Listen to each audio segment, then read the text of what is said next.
east and west. This marked the beginning of the era called the Cold War.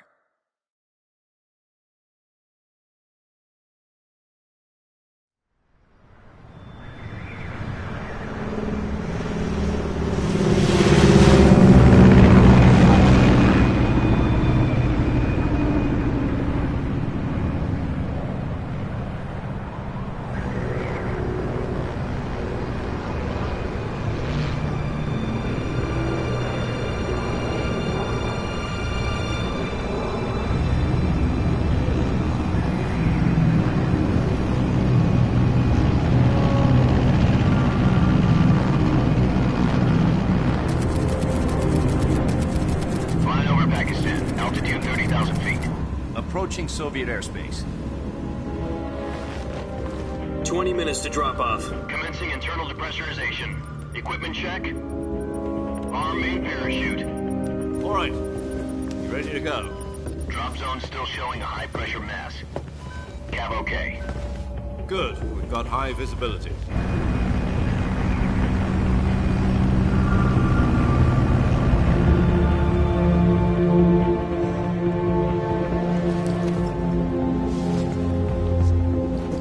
Put out that cigar. Connecting oxygen hose to interior connector. Put on your mask.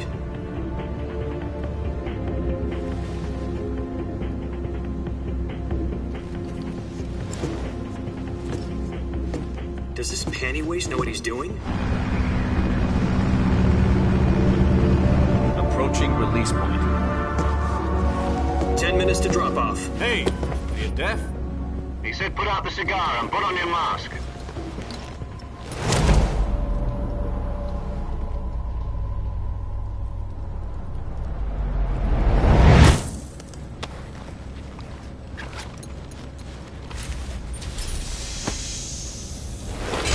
Depressurization complete. Checking oxygen supply. 6 minutes to drop off. Opening rear hatch.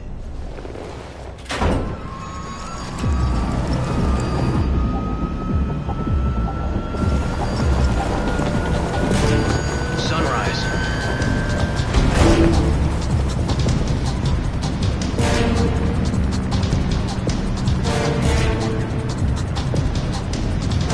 External temperature minus 46 degrees Celsius.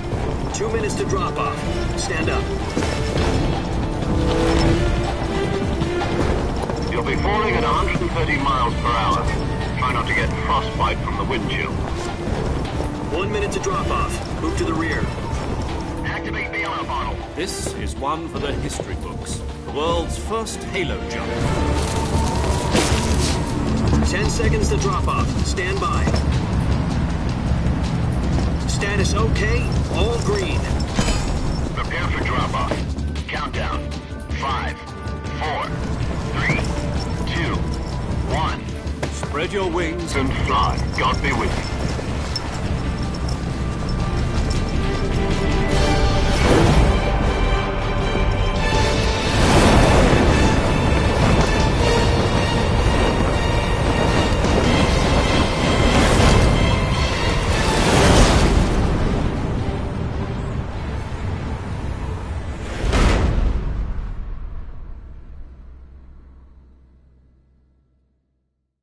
Jack, I've got some important news. The head of the CIA has finally given us the green light for the Virtuous mission. Virtual mission? No, the Virtuous mission. The future of our Fox unit depends on it. If it succeeds, we'll be officially organized into a unit. Virtuous mission? Sounds like some kind of initiation ritual. You know, don't get cocky. This isn't a training op. Right. So what exactly is this wonderful mission? Well, about 2 years ago, a certain Soviet scientist requested asylum in the West through one of our moles.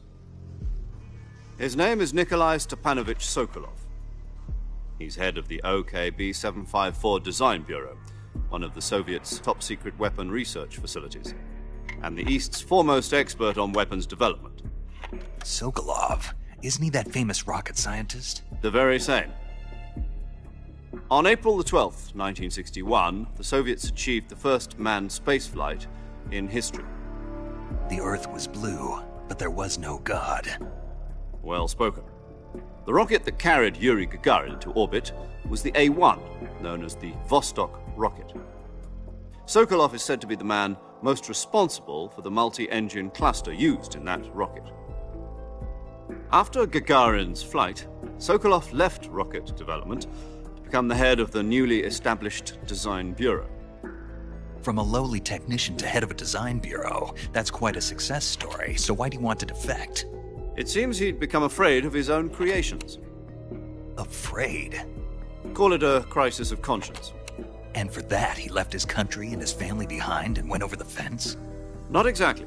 One of his conditions was that his family was also to be taken safely to the west. We used a mole to get the family out first and succeeded in sneaking Sokolov over the Berlin Wall shortly afterwards. I was the one who conducted the operation. The security on the eastern side was still full of holes back then. Then what? We got Sokolov over in one piece, but the whole ordeal had left him exhausted, and we checked him into a hospital in West Berlin. It took him 2 weeks and more than 600 miles to get from the research facility in the Soviet Union to Berlin. He was in no condition to say anything coherent. And it was only a week later that we had something much bigger on our hands. The Cuban Missile Crisis. October the 16th, 1962, President Kennedy received word that the Soviets were in the process of deploying intermediate-range ballistic missiles in Cuba. The President demanded that the Soviets dismantle and remove the missiles. At the same time, he announced a naval blockade to prevent further missile shipments from reaching Cuba. But the Soviets didn't back down, instead placing their armed forces on secondary alert. Soviet transport ships carrying missiles continued on course towards Cuba. US and Soviet forces went on alert for an all-out nuclear war. Frantic negotiations were conducted through the UN's Emergency Security Council and unofficial channels to end the hair-trigger standoff. Finally, on October the 28th, the Soviet Union agreed to remove its missiles from Cuba, and so the world avoided a nuclear holocaust. But in order to get the Soviets to pull their missiles out, we had to make a deal. You mean the one where the US agreed to remove its IRBMs from Turkey? No. The Jupiter IRBMs deployed in Turkey were obsolete, and we were going to get rid of them anyway. They had no strategic value whatsoever to either the US or the Russians. The Turkey deal was a ruse, a cover story that was fed to the other intelligence agencies around the world. So what did the Russians really want? Sokolov. They wanted us to return Sokolov. You mean the Soviets pulled out of Cuba just to get their hands on Sokolov? That's right. What the hell was he working on? At the time, we had no idea. We were running out of time. It was either give up Sokolov or risk full-scale nuclear war. In the end, we had no choice. President Kennedy gave in to Khrushchev's demand. The next day, I got Sokolov out of the hospital, handing him over to agents on the eastern side. Sokolov kept on screaming, "Save me," until he disappeared from my sight. Then, a month ago, we received some new information from one of our moles. About Sokolov? Yes. He was taken back to the research facility and forced to continue working on the weapon in question under KGB supervision. What's more, it's on the verge of completion. So what kind of weapon is it? Something to do with space rockets? No, missiles. Same technology. I guess you're right. We don't know the details, but it appears to be a new kind of nuclear device. For half a year now, the Soviets have been conducting frequent nuclear tests at Semipalatinsk. Something to do with the weapon, I assume. We're talking about a secret weapon so big that Khrushchev was ready to pull out of Cuba to get it back. Is Sokolov still in the facility? No. According to our intelligence, he's in Selinoyarsk, a place in the mountains about 3 miles to the west that's known as the Virgin Cliffs. The Virgin Cliffs. Nice name for a virtuous mission. They moved him there just recently. Why? Apparently, they're conducting a field test of the weapon, but it's our best chance to get him back. This mission would never have been possible if he was still in the research facility. This is our last chance. Sokolov must have known that too when he contacted us.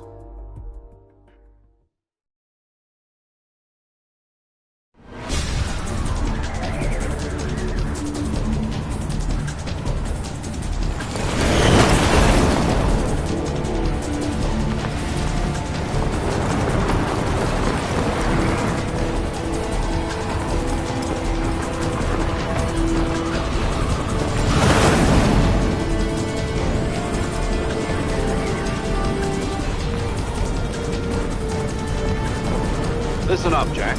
Your mission is to infiltrate Selino Yask in the Soviet mountains, ensure the safety of Sokolov, and bring him back to the West.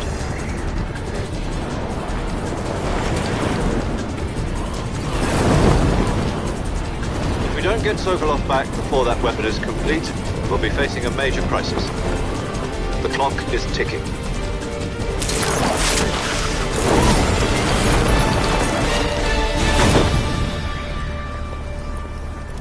Once we've confirmed the rescue of Sokolov, stand by at the recovery point.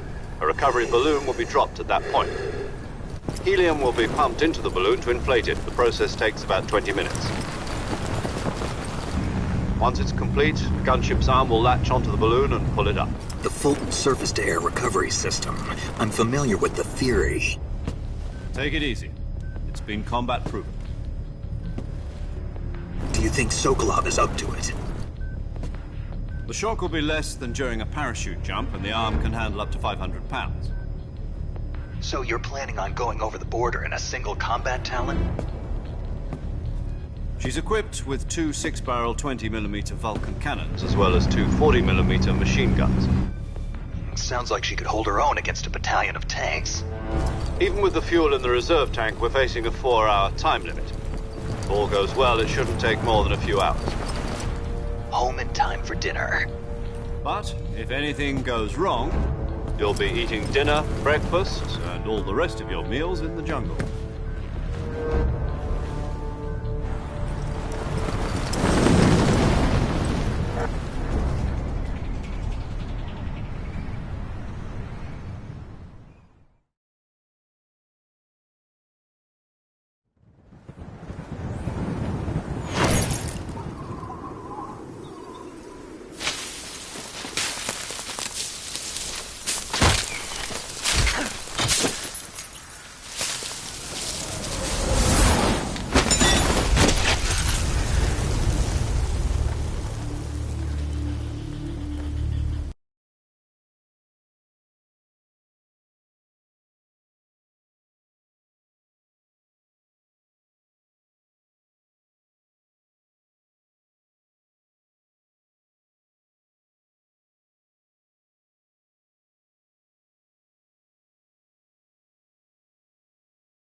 Do you copy?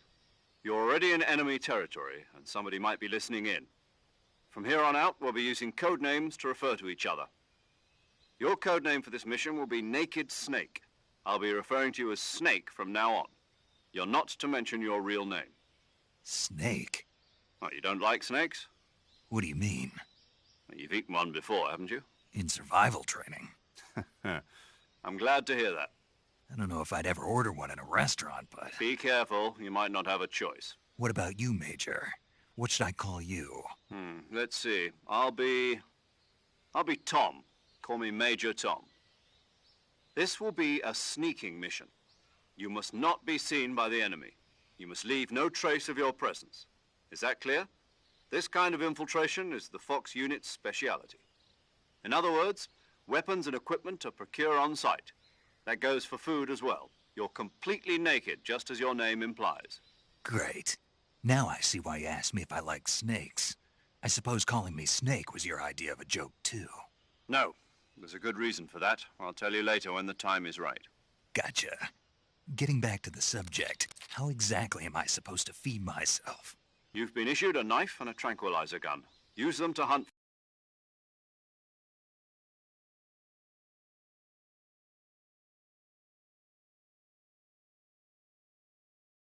for food. You'll also find some medical supplies in your backpack. Yeah, about the backpack. I lost it in a tree on the way down. I see. Well, you'd better go back and get it then. You know where it is? No problem. I can see it from here. It's stuck on a branch. To climb a tree, I'll be monitoring your progress over the radio. We can't risk violating Soviet airspace, but I'll be in the gunship. My frequency is 140.85. I'll give you a call if I need to talk to you. If you need to talk to me, use the send function. Okay, Snake, go get your backpack.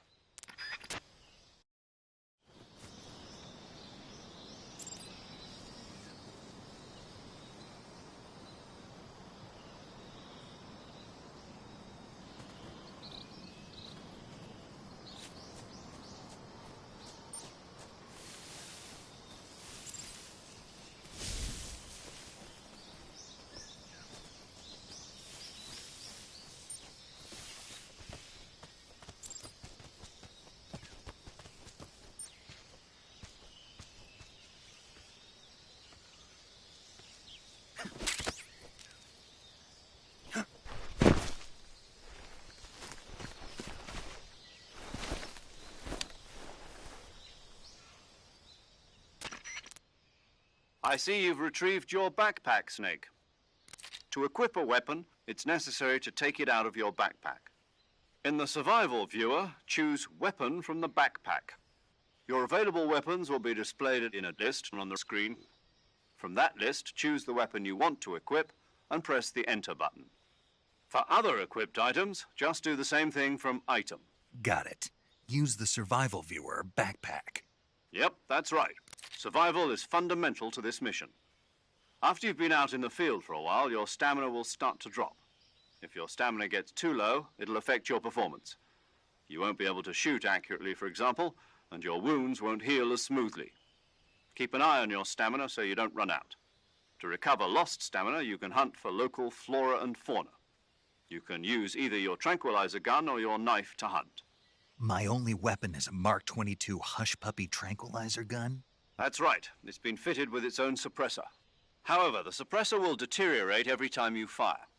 Once its durability reaches 0, the noise suppression effect will be gone. So don't get too trigger-happy with it. The suppressor's durability is shown in the icon. Any weapons and equipment beyond what you're carrying now, you'll have to find as you go. I have to find my own weapons and equipment? Whose crazy idea was this, anyway? Solo covert actions are standard Fox operating procedure. You can't leave any traces of your presence. No weapons, equipment, footprints, sweat, or bodily waste. The same goes for bullets and cartridges, too. Your presence in enemy territory is already a violation of international conventions of warfare. There aren't supposed to be any American soldiers in Russia. It could spark an international incident. You can't let anyone see you. You can't let the enemy know you're there. This is a stealth mission. You're a ghost, Snake, in every sense of the word. And there'll be no rescue if you're captured. The military and US government will deny any involvement in the affair. Then I'll just have to take care of myself, huh? I'm afraid so. You've been given a fake death pill for that purpose. SIS guidelines stipulate that soldiers on covert ops like this tape it. Fooling them into thinking that I'm Just. You mean that thing they... That's the one. If you're... I'll keep it in... Right. I guess... Correct. Who? This is what you... Hello. Paramedic.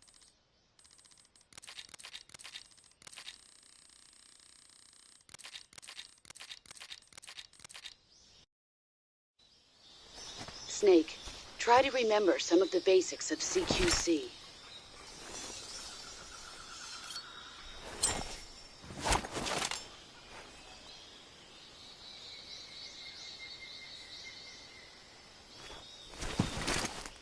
Commencing virtuous mission now.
Major, I've spotted 2 enemy soldiers. They're probably KGB troops sent to guard Sokolov. AK-47s and grenades.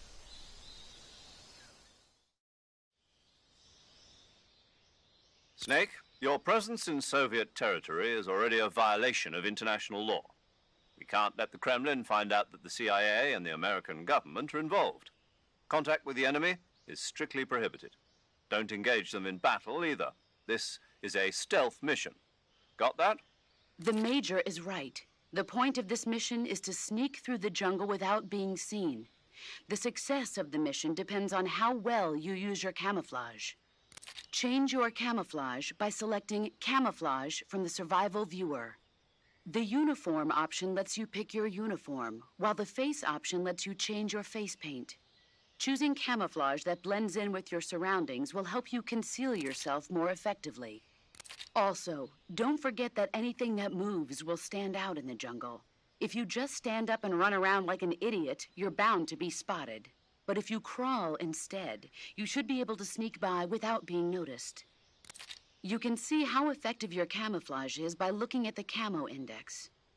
The Camo Index shows how well your current camouflage blends in with the surrounding area. The higher the value, the harder you are to spot, and vice versa. The key is to make yourself one with nature. Keep that in mind as you go along, okay?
Who's that?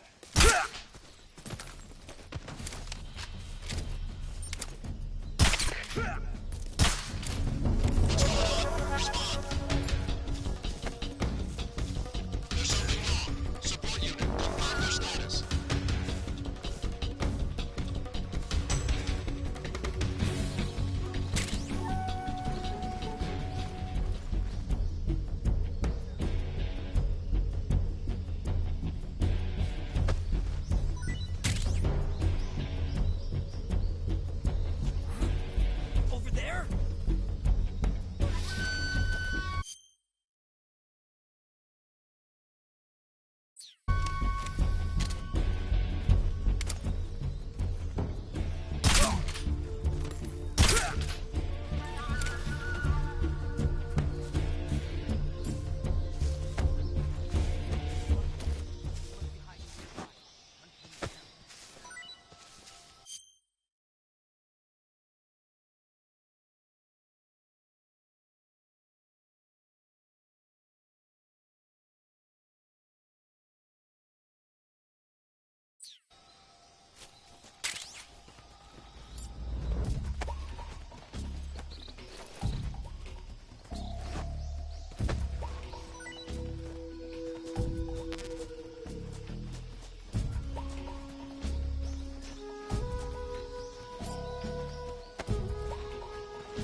Major, I've reached the abandoned factory where Sokolov is supposedly being held.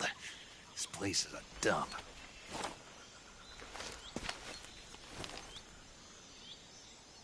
I can't see Sokolov from here. The security is pretty tight. There are sentries posted around the perimeter. I wonder how many are inside.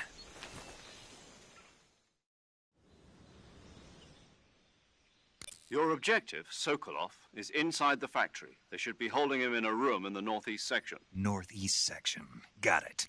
Be careful. Your mission is to bring Sokolov back alive. He must not be exposed to any kind of danger. Do not approach Sokolov while in the alert phase. Right. Oh, and one more thing, Snake. You mean there's more?